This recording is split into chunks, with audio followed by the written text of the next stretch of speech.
Hey, I'm Randy. I'm the Cheap Audio Man. Here at the Cheap Audio Man, we talk about high-value hi-fi, home theater, and headphone equipment. And today, it's going to be the last wrap-up for Axpona.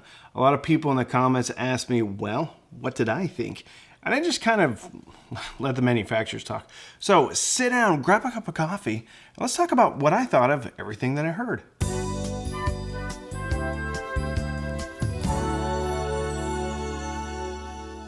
One of the most interesting things about the show was just how important the people representing the companies are as far as consumer or customer impressions, because there was some stuff, very expensive stuff, that I would never have considered, and I still won't, right? I'm not going to buy it. But because the representative was so nice and not salesy, I'll put it to you this way. I'm way more interested in the brand now than I was before. And the exact opposite is true too. There are some brands that were on my radar and stuff that I've even reviewed. I just wish some of the reps just talked to people instead of giving their spiel and just making everybody sit down and listen to their presentation about the speaker. I get it. Let's hit some high notes. Let's talk about the speaker. Let's talk about the amplifier. I felt like a lot of these folks were just reading off of a script and just pushing their agenda down people's throats. And I think that's the wrong approach. I was much more comfortable in some rooms than others.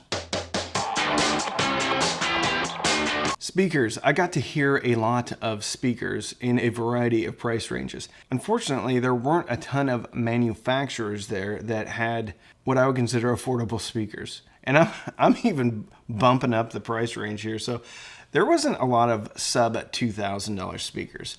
But the ones that I did hear and the ones that I really liked, probably the walkaway winner for me at the show was a Golden Ear, and it was a bookshelf speaker. I think they run $1,600. And I think they only have 2 speakers, maybe 3.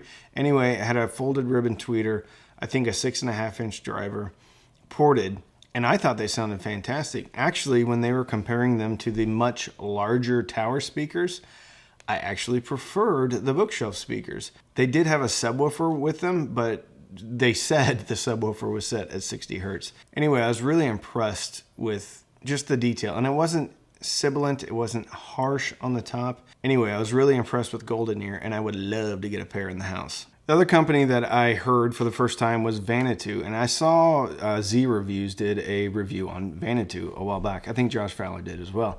And I was really blown away. They're powered speakers. They have 2. They have a smaller one that's $400 and a little bit larger one that's $600. I actually preferred the smaller one. Smaller one has a soft dome tweeter. The larger one has an aluminum dome tweeter. I felt like the smaller ones sounded more natural. And I did talk to him, and he said he's going to send some out for me to review. Father-son team. They're really nice, down-to-earth people. And I think they make a really good sounding speaker. And it's all in one, which includes a DAC, Bluetooth, all that stuff. So you can get a pair of these and be up and running. And again, very impressed with the Vanatu speakers. Cambridge also had a small bookshelf speaker. I can't remember the model name, but it was $700 for the pair, and it was a little 2-way.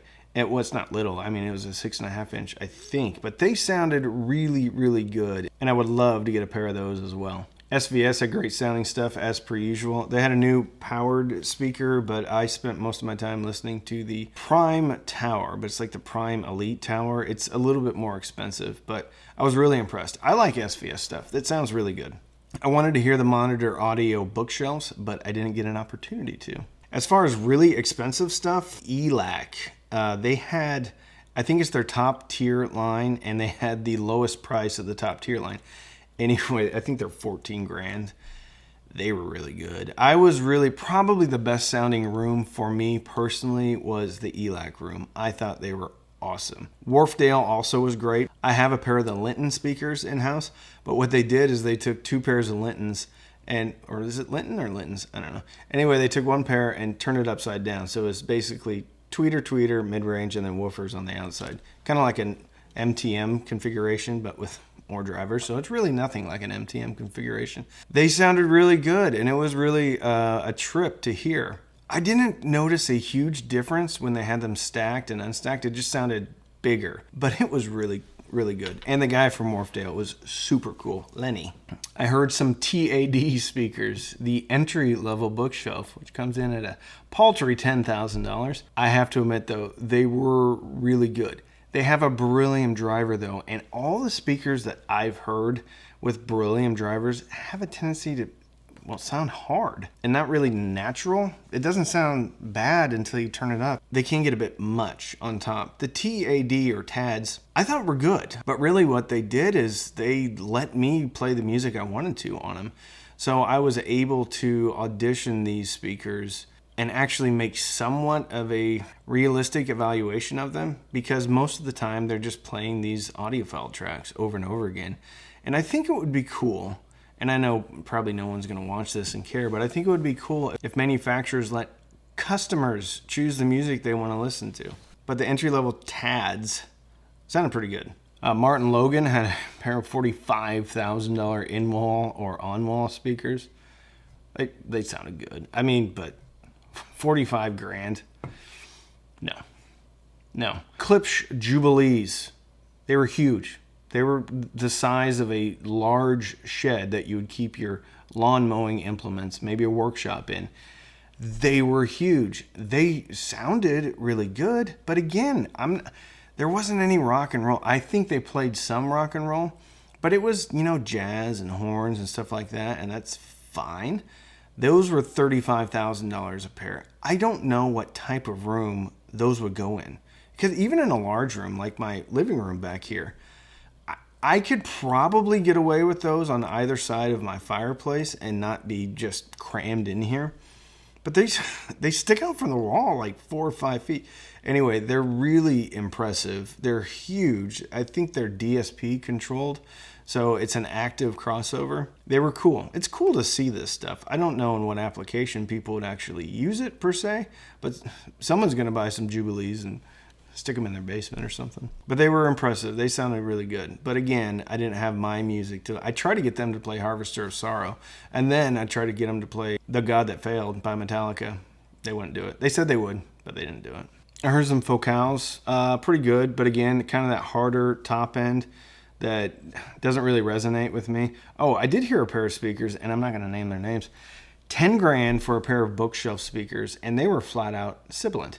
And they didn't have great instrument separation at all. And I was amazed that some of this high-end stuff, I'm not even saying that it's preference from a pure technical experience as far as instrument separation. And I know people can have different tastes in frequency responses. Some people like a U-shaped speaker. Some people like a mid-forward speaker. But outside of that, a speaker should still be able to provide decent instrument separation. And there was a $10,000 speaker that just didn't. It didn't sound good. It was forward, it was sibilant, and it was a mess. I didn't like it. For more affordable electronics, of course, Geshelli Labs were there, and they're great people. They're awesome people. They actually came to the hotel and hung out with my patrons and I for, I think, 2 hours or more. And Gino from Geshelli Labs just talked and answered questions. And it's amazing some of the things that we talked about, like reclocking and jitter, USB connections, different drivers to get the best out of your USB connection. It was really cool to have them come over. And I mean, I like their product already. I think it's great. I love their family. Pure family business. They have 3 generations of people working over there. And it was cool to get to know them a little bit better on a personal level, because I guess a lot of our ideologies kind of sync up, where they want people to be able to enjoy great sounding music at any budget. So they're awesome. I can't say enough about the folks over at Geshelli Labs. And they're coming out with a speaker amp, which is exciting. Marantz Model 40 was really, really cool looking. I liked it. I don't like that they have Hios jammed in there, but I think it's interesting that the Model 40 got away from the Class D amplifier and went back to Class AB. I wanted to spend some more time with the Model 40, but I didn't get the chance. Oh, JBL. JBL had the cool, I think it was the LS50. It was really cool. It's kind of like the LS100, but smaller. And it sounded really good. They had a pair of towers in the room with them. And again, I don't know what it is, but I generally prefer the smaller bookshelf speakers over the giant floor standard speakers. I thought they were really good. I thought they sounded great, very balanced, great soundstage, great imaging. I would love to get a pair of those in as well. I thought they were pretty special and they looked super cool. I mean, they're a grand, but still. Trying to think what else. I talked to the Project guys. They have a new turntable. I should have spent some more time with the MoFi people. I did get a chance to talk to Andrew Jones, which is really cool. It's difficult at these things because it's kind of show and tell, right? Because you get to see the stuff, you get to hear it, but it's not in your room. It's not on your electronics, and it's not with your music. Most stuff, I'm saying most, some stuff did not sound good. Most stuff sounded good, but not your music, not your room, not your electronics, if it's speakers. Ooh, I would be remiss if I did not talk about the periodic audio guys. They're IEM. They make IEMs. They are super cool. They are sending me some IEMs to listen to. And I know I don't do many headphone and IEM reviews anymore. But getting to know those guys, and this is another point about who you have representing your company. I probably wouldn't have even stopped by their booth, but I got to talking to them. I got to know them a little bit better, and they are both funny, hilarious, laid back. They don't take themselves too seriously. It was funny because I interviewed Dan on today's video, I think, and he was talking about they call him IEM so he can charge more. And it's tongue in cheek, of course, but they're cool guys, really cool guys. It makes me want to listen to their products. Odyssey was there, but I didn't get a chance to hear their stuff.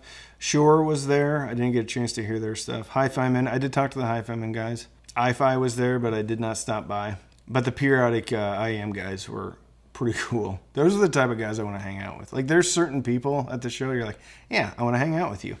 Gino and Sherry from Geshelli Labs, I want to hang out with them. Lenny from MoFi Distribution, I want to hang out with Lenny. The Matty Sound was a really cool guy. And if you're at all interested in building speakers, check out Matty Sound. That guy was really cool. Everybody at Matty Sound is actually invested into the company. So it's not like they're just working there. They're all part owners, which is really cool. So Matty Sound for all your speaker building needs. The people at Axpona were awesome. And my patrons were there. We did a meetup and it was so amazing getting to know them even better. But the people that came up to me were incredible, and it was great to get to know everybody. I think that was the biggest. Yes, there was a bunch of cool audio stuff, but what was really cool was the camaraderie. It was really a really neat experience. And if you haven't had a chance to go to one of these, I would recommend it because they are a ton of fun. Go for the speakers and amps and stay for the friendships because I made a lot of them. So if I had to give a winner to my time at Axpona, it would probably be the Golden Ear, the $1,600 bookshelves. I think Vanatu is also another company to really pay attention to. SVS, of course, they're always solid. You're always gonna get something really good with SVS. But Golden Ear, for sure, Golden Ear, really good. So if you want to support the channel, you can sign up for Patreon, patreon.com/cheapaudioman. Every Sunday night, we have Patreon-only Zooms. We also have a Patreon-only Facebook group and Discord group, even though I don't know how to run Discord. You can also sign up for Amazon Music or Tidal. Links in the description. If you sign up, I do get a couple of bucks, even if it's just for a trial. You can also use the affiliate links in the description. Those are affiliate links, so I get a commission if you click and buy something through there. So don't binge watch anything on Netflix or Hulu. Binge listen through anything really that you have and fill your soul with happiness. Trademarked. And with that, I'm Randy. I'm the Cheap Audio Man.